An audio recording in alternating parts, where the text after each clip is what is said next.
Eu estou sendo convidada a falar sobre esse tema já tem um certo tempo. E eu decidi falar hoje porque nós estamos aí às vésperas de vários eventos importantes para o GAF, né? E eu gosto sempre, quando tem esses eventos, estar mais presente com vocês. Porque eu sempre falo assim que quando a gente participa de algum evento, a gente doa alguma coisa, a gente quer saber quem é que está cuidando de tudo isso, né? E então eu resolvi trazer esse tema hoje, tá? Espiritualidade ou dependência. Muitos de nós aqui viemos de uma base religiosa do espiritismo. Eu acredito que a grande maioria das pessoas que frequentam o GAF, em algum momento da vida, já estudaram o espiritismo, já tiveram contato com essa doutrina, né, que é a codificação de Kardec. E, ao longo do tempo, muitas pessoas passaram a expandir mais seus conhecimentos. E assim aconteceu comigo. Quando a gente fala sobre... Eu tenho que ficar de lado para ler, senão... Traz o bucho aí. Quando a gente fala sobre espiritualidade ou dependência, os contratos invisíveis que você está assinando, o que seria isso, né, Carla? Que contratos são esses que eu estou assinando? Com quem é que eu estou fazendo aí meus pactos de fé, os meus pactos de credibilidade, os meus pactos de amor? O que é assinar um contrato? Assinar um contrato é a vida material e burocrática nossa. Será que são só esses contratos que nós assinamos na vida?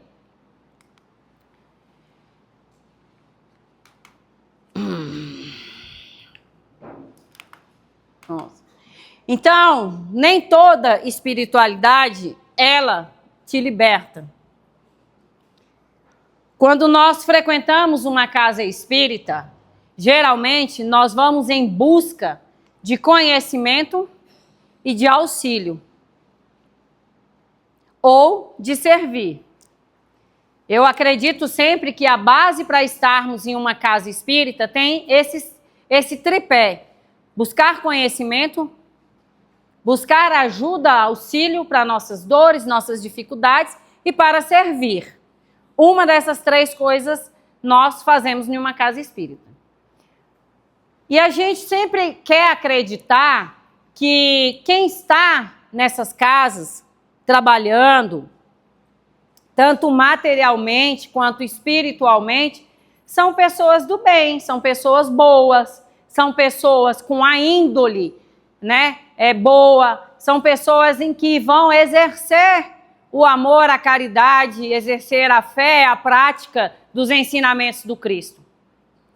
Mas eu tenho uma notícia para dar para vocês. Se partindo do fato de que uma casa espírita, uma igreja, qualquer que seja este lugar, ele é feito por pessoas, pessoas erram, pessoas têm suas dificuldades, certo? Pessoas são humanos, espíritos também têm de todos os tipos e estirpes, não é? Aliás, a gente adora falar dos obsessores, porque eu estou sendo perturbado, conduzido por um obsessor. Quem é esse obsessor, né? Mal sabemos que às vezes somos nós. Mas nas casas tem todo tipo de pessoas. Nas igrejas tem as pessoas boas, tem as pessoas que não são tão boas, tem as pessoas que estão ali para alimentar o ego delas, tem pessoas que estão ali porque quer exercer a dominância pelo outro. E tem as pessoas que querem ensinar, que querem ser ajudadas e auxiliar, fazer a caridade, praticar o bem. Entenderam? Então, tanto em casa espírita, como em igreja católica, evangélica, qualquer lugar que a gente frequente, tem os dois lados da moeda. Só que hoje eu quero falar com vocês sobre os contratos invisíveis que muitas pessoas andam assinando. A gente costuma dizer que quando adentra as salas de tratamento, às vezes nós, médios, não vemos tudo. Mas a espiritualidade vê. Eles conhecem, não é? Eles conhecem vocês. Eles nos conhecem. Eles acessam o nosso campo, porque nós permitimos a partir do momento em que nós estamos ali buscando ajuda. Ah, não. Eu vou entrar numa sala de desobsessão que tem lá um povo incorporado, trabalhando, fazer a limpeza e não vou dar acesso ao meu campo. Oi? Como assim? Então, veio fazer o quê, né?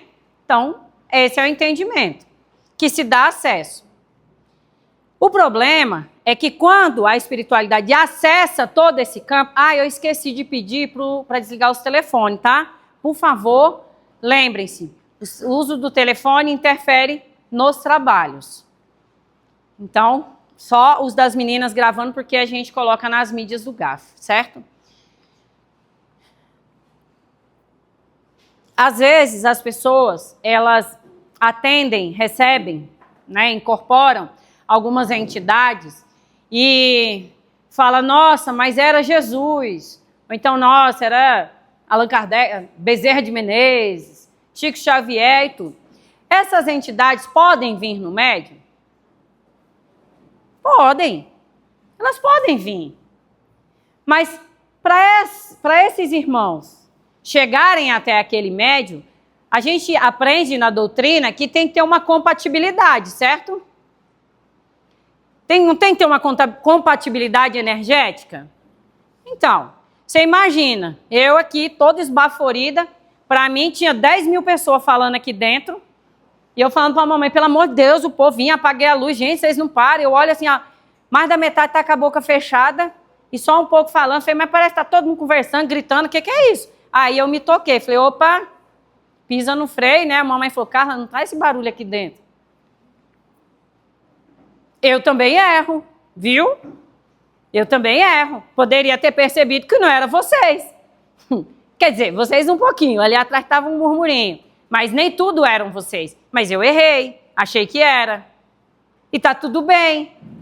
Aí uma pessoa com essa agitação, ligada no 520, ouvindo 10 mil pessoas falando, vai vir o Chico Xavier com toda a sua bondade, a sua energia plena de amor e paz, vai incorporar na Carla daquele jeito que eu estava? Coitado, eu expurgo o bichinho, ele vai... Não passa, entenderam? Por que eu estou explicando isso? Porque vocês vão entender daqui a pouquinho. Vai olhando as fotinhas. Eu sei que é pesado, deixa as crianças ver não. Tampa o olho, Henrique. Aqui a irmãzinha tá ali, ó, toda prisioneira, né? Tá vendo? É porque não deu para colocar tudo, também é meio assustador lá, que não fui eu que fiz, né? Então, tá ali, ela toda prisioneira. E aí a gente entra num padrão que ninguém assume. Olha, nós, o tempo inteiro, a gente entra num estágio de defesa, sem que a gente tenha conhecimento. Então, muitas vezes, nós entramos num estágio de negação. Já ouviram falar da negação? Pronto. A gente quer negar tudo. Alguém vai e te aponta o dedo, você é assim, não sou, e você nega. Aí vem alguém que já está lá, ó, te observando há muito tempo, às vezes o pai, a mãe, um familiar, olha como você está se comportando. Não sou, entra na negação. Que a culpa sempre é do outro, nunca é nossa. Então tem padrões que ninguém assume. Pessoas que frequentam várias casas ao mesmo tempo. Vamos falar sobre esse assunto. Existe alguma proibição de se frequentar várias casas espíritas ao mesmo tempo? Não existe proibição. Vocês frequentam onde vocês quiserem. Se vocês quiserem segunda em uma casa, terça em outra, quarta em outra, quinta, vocês podem ir. Eu vi uma discussão esses dias no Instagram, uma crítica. Porque lá onde eu frequento falaram que não pode. Ninguém vai dizer, aqui dentro, ninguém vai dizer que não pode, que é proibido. Você vai onde você quiser, onde você tiver vontade de ir. Porém, contudo, todavia, aguenta o rojão. Você aguenta? Você aguenta o tranco de cada casa que você pisar ter uma energia diferente, ter um ensinamento diferente, ter uma equipe espiritual dos dois lados diferente? Você consegue levar para sua casa tudo isso? A cada lugar que você passa? Se você aguenta, parabéns, tá tudo bem, mas tem que aguentar. Mas Carla, todas as casas que eu vou são de Deus, são de Jesus. Sim, é para ser. Agora aqui eu prego a expansão de consciência, certo? Aqui a gente prega, e eu uso uma linguagem, inclusive, que muita casa espírita não aceita. Que vocês têm que expandir, que médio de incorporação tem que incorporar. E não é só 3 vezes, são o quanto for necessário na reunião e for permitido. Que tem que se conhecer, que não é para ficar na marra de ninguém, que não é para ficar na corda de ninguém, que não é para ninguém ditar o que você faz e o que você não... É assim ou é assado, pode ou não pode. Está ajudando ao próximo? Faz. Tem regra? Tem regra. Aqui tem regra e muitas regras. Muitas regras. Mas ninguém amarra ninguém, ninguém aprisiona. Aí você vai lá numa casa que diz, olha, mas não pode encostar aqui na pessoa quando vai atender ela. Eu vou dizer, olha, guardião, lá na casa do vizinho, ele falou que quando o senhor for atender as pessoas, o senhor não pode mais encostar nela. Ah, ele vai embora. Eu estou dando um exemplo. Mas vocês entenderam que cada casa vai pregar a forma que eles entendem? E está errado? Não. É a forma como a casa entende. E está tudo bem. Está tudo bem. Entenderam? Só que assim, para você começar a ir num lugar que fala que pode, na outra não pode, que é assim, que é assado, quem manda em você é a espiritualidade. Quem faz isso com você fala, surta, ninguém aguenta isso. É muita informação diferente, é muita energia diferente ao mesmo tempo. Então, por isso que se orienta. Proibir é uma coisa, orientar é outra. Por isso que se orienta, que você busque um lugar no qual você se identifique e fique lá. Entenderam? Então, é o lugar que você se identificar e está tudo bem. E pode ser que hoje você se identifique e amanhã você fala, eu já não quero mais essa linha de trabalho. Está tudo bem. Ninguém vai te condenar por isso. Mas tem que observar. Cada semana uma orientação diferente. Dependência de médiuns, entidades e rituais. Bingo. Olha só. A gente reencarna sozinho. Ah, mas eu vi em Gêmeos. Porque já me perguntaram isso. Eu vi em Gêmeos. Mesmo Gêmeos, você sabe porque você vê Gêmeos. Vocês tinham que se resolver. Mas você vai ter a sua vida sozinho. Agora, até os siameses estão separando. Olha só que coisa, né? Até isso estão separando. Mas você veio sozinho. Você vai voltar sozinho. Ah, mas eu vou morrer no desencarne coletivo. Nossa, vocês estão igual com a vibração igualzinha. Todo mundo, né? Vai todo mundo para o mesmo canto? Não. Então você vai desencarnar sozinho.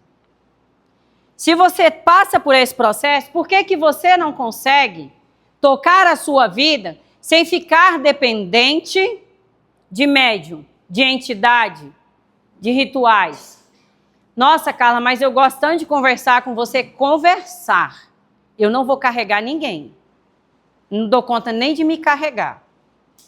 Você imagina ter a responsabilidade de ficar ditando o que a pessoa vai fazer o tempo todo na vida dela.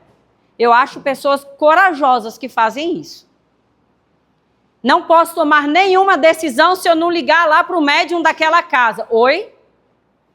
Como assim? Eu não posso decidir nada na minha vida se eu não jogar carta. Oi? Que como? Eu não posso decidir nada, tomar nenhuma decisão se não jogar o búzio, se não... Eu nem sei mais o que tem aí, mas deve ter muita coisa. Eu não posso fazer nada se eu não pendular. Tudo eu tenho que pendular, tudo. Eu não posso... Quem é que toma conta da tua vida? Você não é. E se o médium morrer, como é que você vai fazer? Conta pra mim. Vão ficar perturbando, né? Aí vocês vão virar obsessor dele. Que vão com certeza ficar chamando. Mais um pra fita. Pensou? Por favor, eu não carrego ninguém. Eu já tenho meus problemas. Porque pensa, imagina, nossa senhora. Dificuldade de decidir sem consultar o espiritual. Como é que é, gente? Ah, eu vou comprar uma casa, mas antes eu tenho que ir lá no centro espírita perguntar para a entidade se eu posso comprar aquela casa. Você não tem nem gosto mais, né? Você nem sabe do que você gosta, se aquela casa é ideal ou não. Eu olhei para as corretoras e lembrei da casa. Eu nem sei se é boa ou não a casa para mim, eu tenho que perguntar do espírito. Ah, mas vai que tem muito de espírito lá. É claro que tem, óbvio que tem. Todo lugar tem. Agora, tem umas que tem mais e outras que tem menos. A gente sabe. Óbvio. Então, tudo vai consultar. Tudo eu vou perguntar. Tudo eu quero a resposta. Guardião, eu vou conseguir isso ou não? Se ele der sim para alguém aqui, na semana seguinte, não tem mais desobsessão. Ele faz vocês refletirem. Presta atenção. Quem nunca prestou atenção. Ele faz com que vocês decidam. Vocês despertem. Fala. Mas não como resposta de sim ou não. E sim no sentido de fazer com que vocês despertem e vocês decidam. Porque se houver decisão por alguém, estamos divorciados. Porque a gente precisa pensar. Então não é raro encontrar pessoas que não tomam uma decisão sem perguntar antes para alguém do plano espiritual. Gente, que isso? Nem os terapeutas, até onde eu saiba, tomam decisões por nós. Eles nos auxiliam a decidir. Quando a gente passa por um processo de terapia, de psicoterapia, a gente leva nossas demandas, nossas dificuldades, nossos problemas, e eles nos auxiliam a despertar, a chegar no entendimento, a uma mudança de comportamento, de ideias. Mas não decide. Tô querendo casar, eu posso? Aí ele diz, não, pode, vai lá. Ninguém faz isso, não existe. E por que com o mundo espiritual tem que ser assim? Por que com o mundo espiritual as pessoas só querem tomar decisões se consultar uma entidade? E aí qual é a verdade por trás desse comportamento? Dependência espiritual, né? Medo de errar. Mas o espírito sabe mais do que eu. Por isso que eu fico perguntando para ele. Quem é ele? Você sabe? Ah, eu sei. Porque os médios falou que é o Exu tal, que é, enfim, que é esse, que é aquele. Foi mesmo? Se acreditou? Qual a base para você acreditar nisso? E se for um espírito zombeteiro se passando pelaquela entidade top? Tá rindo da sua cara até agora. Só toda vez que ela precisa, eu apareço lá, naquele médico, naquele negócio lá, e eu comando a vida. Comando a vida dela. Vocês não sabem? Então, para que ficar correndo risco? Medo de assumir responsabilidade. Carência emocional. Essa foi pesada, né? Carência emocional.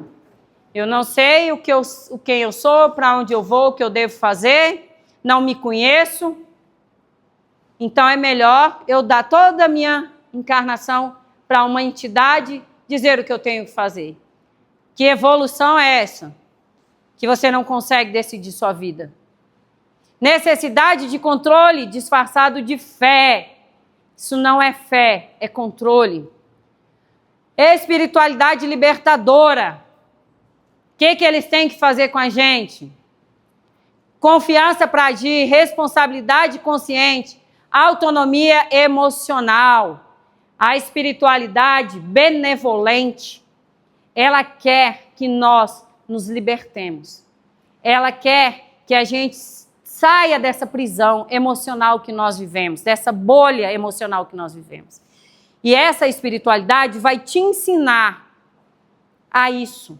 Ela vai te dar o conforto necessário para que você tenha discernimento para decidir sobre a sua vida. Ela não vai ficar interferindo em todos os passos, porque senão ela interfere no seu livre-arbítrio e não deixa você evoluir. Como é que tu vai evoluir se tudo que tu vai fazer precisa ter alguém lá te dando a resposta? Você não evolui, porque você não decidiu nada. Certo ou errado, você não decidiu nada. Quando alguém precisa que o plano espiritual decida tudo, isso não é fé, é dependência.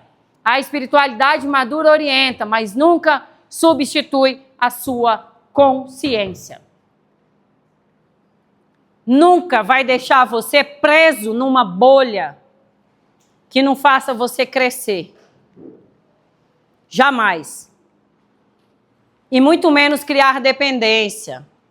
Os contratos invisíveis, né? Quando você entrega. E aí, Carlos, o que é contrato? Você não explicou ainda, né? Vamos lá. Toda vez que eu preciso resolver um problema da minha vida, ou da vida de alguém próximo a mim, ou até de terceiros, que eu recorro à espiritualidade para resolver, eu estou fazendo contrato com aquela entidade.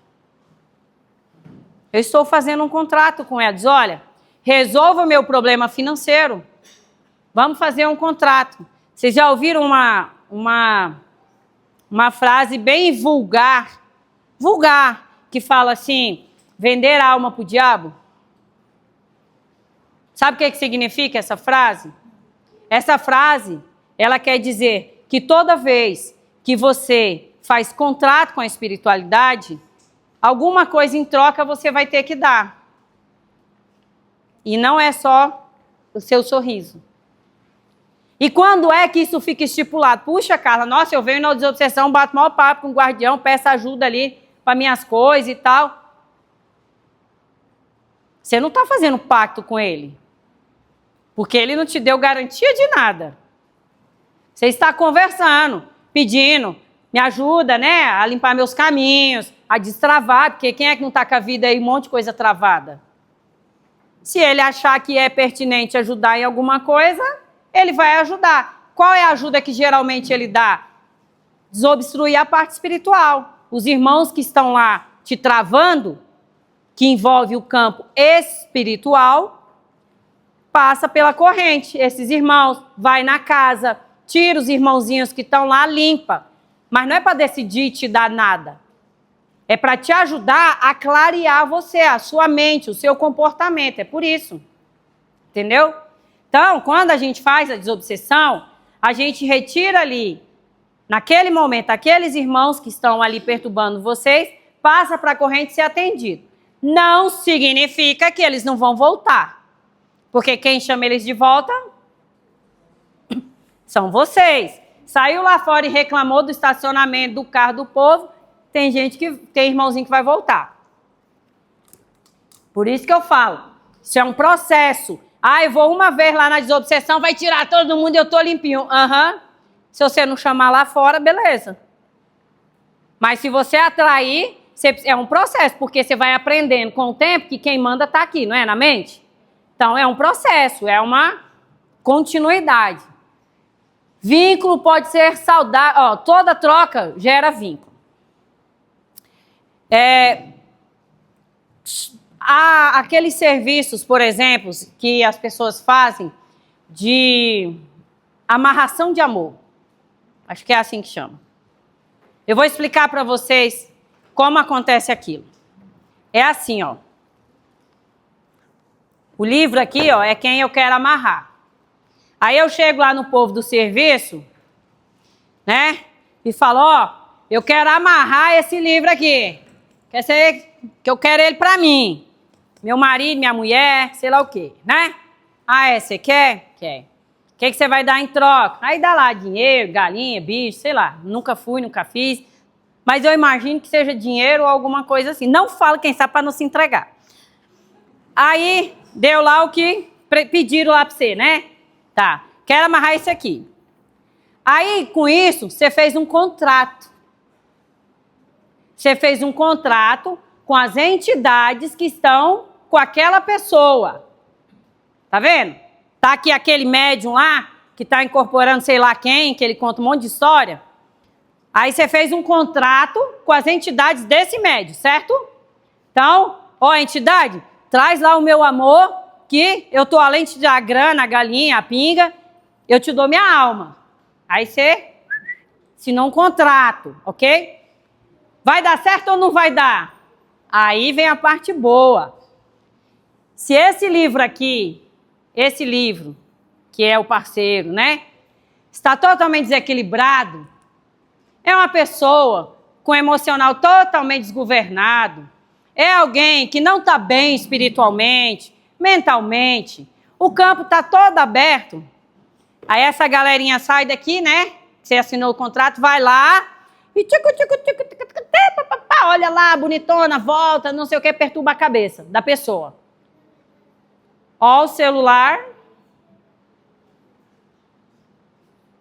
Pedimos. Perturba a cabeça da pessoa. E aí convence ela, né? E a pessoa vem. Entenderam? Entenderam, né? Aí agora vamos para o segundo cenário. A pessoa aqui tá ótima. É alguém que tá com a saúde mental, mas perfeito ninguém tá, mas tá boa. É alguém que cuida do campo espiritual dela. É alguém que ora, que tem o hábito da oração, ora quando acorda, vai dormir durante o dia. É alguém que não entra em encrenca, em briga, em nada. Quando essa turma chegar lá, não vai adentrar o campo. Não vai influenciar a pessoa, entendeu? Por isso que eu sempre falei que macumba pega em quem deixa. Por quê? Porque você tem que estar apto a receber a influência dessas entidades. Se você não está, se você está bem, está blindado, se você ora, não vive em guerra, em conflito, eles não vão te influenciar. Porque Deus, em sua infinita sabedoria, cuida dos seus filhos. Mas os filhos têm que estar conectados com a fonte. Falamos terça-feira sobre isso, não é? Não falamos terça-feira sobre isso? Então, aí se tu está conectado com a fonte, não chega lá. Mas quem fez o contrato, continua com a sua dívida. Entenderam? Continua com o seu débito. Ih, Carla, caí nessa um tempo atrás. Fiz besteira, não sabia. O que eu faço para resolver? Porque esse povo vai me cobrar. Claro que vai te cobrar, óbvio. Você assinou contrato com eles. Vou morrer com essa? Não, gente. Todos nós temos direito de rever nossos atos, lembra? Todos nós temos a possibilidade de cortar esses contratos que nós fizemos em um momento de erro. Mas isso tem que ser feito através do amor, através do crescimento moral, através da caridade. Entende? Aí a gente consegue cortar. Busca constante por intervenção externa, submissão emocional e orientadores espirituais. É muito perigoso quando nós estamos fragilizados emocionalmente, a gente abre o nosso campo espiritual todinho. E aí, quando essa turma chega e entra, você está fragilizado, eles vão fazer todo tipo de interferência. Não, mas eu só fui lá, no meu guru lá, pedi lá ajuda para isso. Você não se fortaleceu. Jornada do controle e autonomia, ilusão de controle, promessas e negociações com os planos espiritual. O plano espiritual não é brincadeira. Não é brincadeira. Quem leva o plano espiritual na brincadeira está cometendo um grande erro. O trabalho no plano espiritual é muito mais sério do que o nosso. Quem briga são os encarnados. Quem discute, quem tem ego. A espiritualidade não tem nada disso. A não ser que seja uma espiritualidade ainda adoecida. Que ainda tem a posse, o controle, o ego. Aí eles vão fazer isso. Mas os bons que eu quero dizer moralmente, né, que ninguém é perfeito, são os que não querem te controlar. Despertar, perceber a dependência criada, responsabilidade, assumir as suas escolhas, autonomia, espiritualidade que fortalece. A espiritualidade, ela quer que você, de novo, vou dizer, que você se fortaleça. e não que você fique dependente dela. Eu gosto sempre de pensar que as casas espíritas atuam como pronto-socorro, né? Eles vão atender aqueles casos que são graves. Muitas dessas pessoas não vão ficar. Muitas dessas pessoas vão embora quando sentirem-se bem. E tá tudo bem sobre isso, tá? Agora, alguns vão ficar, vão querer. Por quê? Porque a espiritualidade não quer aprisionar. Deixa eu te falar, Antônio, tu vai ficar bem só se tu ficar vindo aqui no GAF. Pelo amor de Deus, isso é absurdo. Não é assim que funciona. Ele tem que se sentir bem mesmo não vindo. Mas isso é um processo. Isso é um acontecimento. Não tem pessoas que falam que eu não preciso ir em nenhum templo, que eu me sinto bem? Ok. Se ela consegue, ok. Se ela consegue orar de casa, auxiliar de casa, não fazer trabalhos espirituais em casa, porque aí não tem ancoramento para isso, com certeza. Mas se ela se sente bem, tá tudo bem. Agora, alguns já preferem, né? A pandemia veio para ensinar isso para a gente. Alguns conseguem, alguns mesmo conseguindo preferem estar numa casa. Até pela questão da dinâmica das pessoas, por estar em um grupo.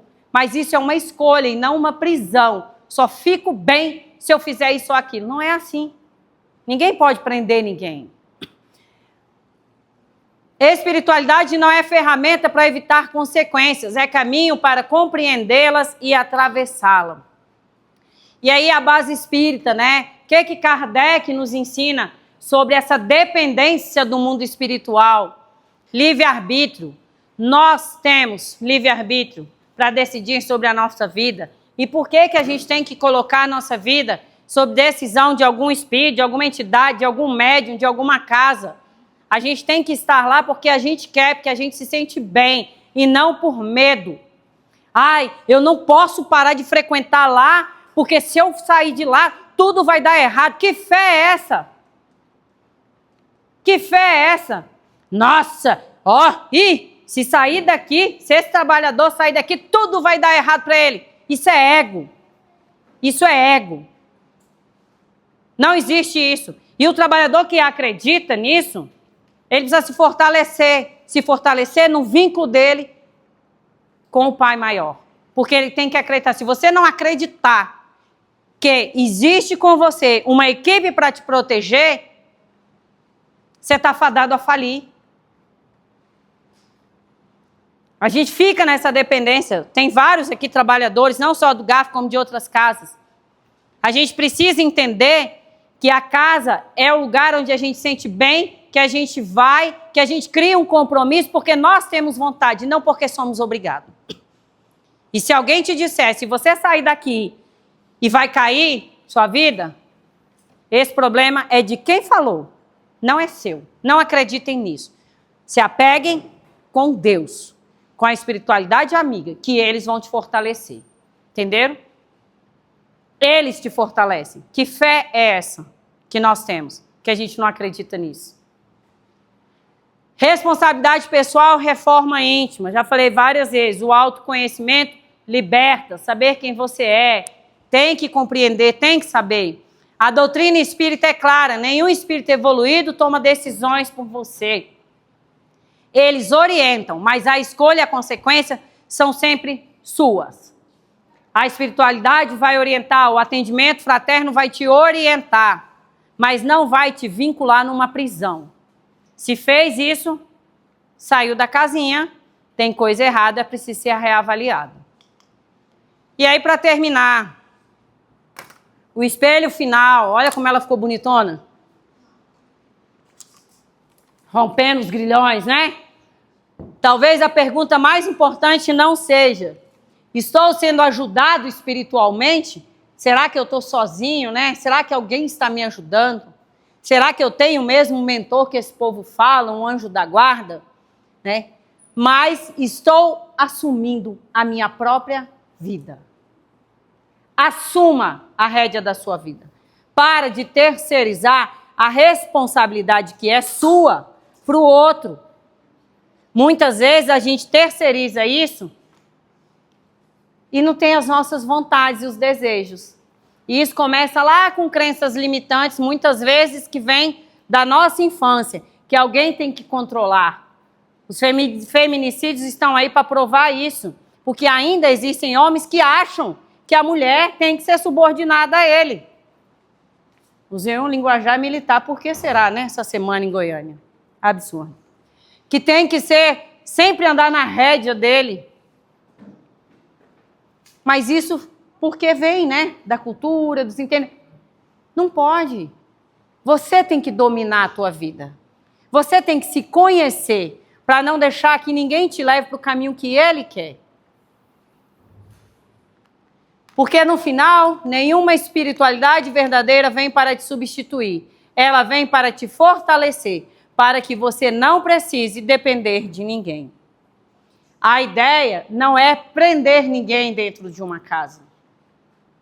Eu, basicamente, não tenho essa ideia. Nós temos regras a cumprir. Então, os trabalhadores têm regras. Uma delas é que quem trabalha na parte espiritual, mediunicamente, não trabalha em outra casa. Por quê? Porque mistura energia.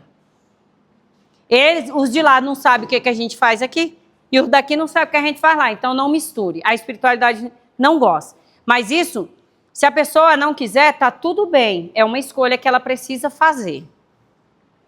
Entendeu? Mas eu não quero que ninguém diga, nossa, eu não posso parar de trabalhar no gás, senão minha vida vai desandar, vai não sei o quê. Não, isso é seu. Isso é da sua cabeça. Aqui não. Aqui a gente quer ajudar a expandir, a evoluir. Mas a vida é feita de regra. O celular, sem usar o celular, quem já assistiu às palestras, quem não assistiu, vá assistir no YouTube sobre a ectoplasmia, em que a gente fala que os aparelhos eles interferem na questão da ectoplasmia, interferem no trabalho de cura e interferem na desobsessão. É conhecimento. Não é que é proibido porque não pode. Isso é conhecimento. Entendeu?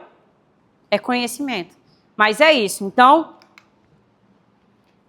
olha lá que bonito. Vamos libertar, ter responsabilidade social, entender a lei de causa e efeito, entender o livre-arbítrio, a reforma íntima. É nisso que nós temos que nos apegar. Não é o que o nosso guru espiritual, ou seja lá quem for, que está jogando carta, bus, baralho e te comandando, colocando você na rédea, porque está na rédea. Ah, eu não tô, tá. Se tudo que tu vai fazer tem que recorrer a esses instrumentos, tu tá na rédea. Você não pensa mais por si, não decide por si. Liberte-se disso. Liberta essa marra. E a libertação vem através do conhecimento, do autoconhecimento e da informação. A informação salva vidas. Então, para se libertar, precisa disso. Pode parar aí que agora eu vou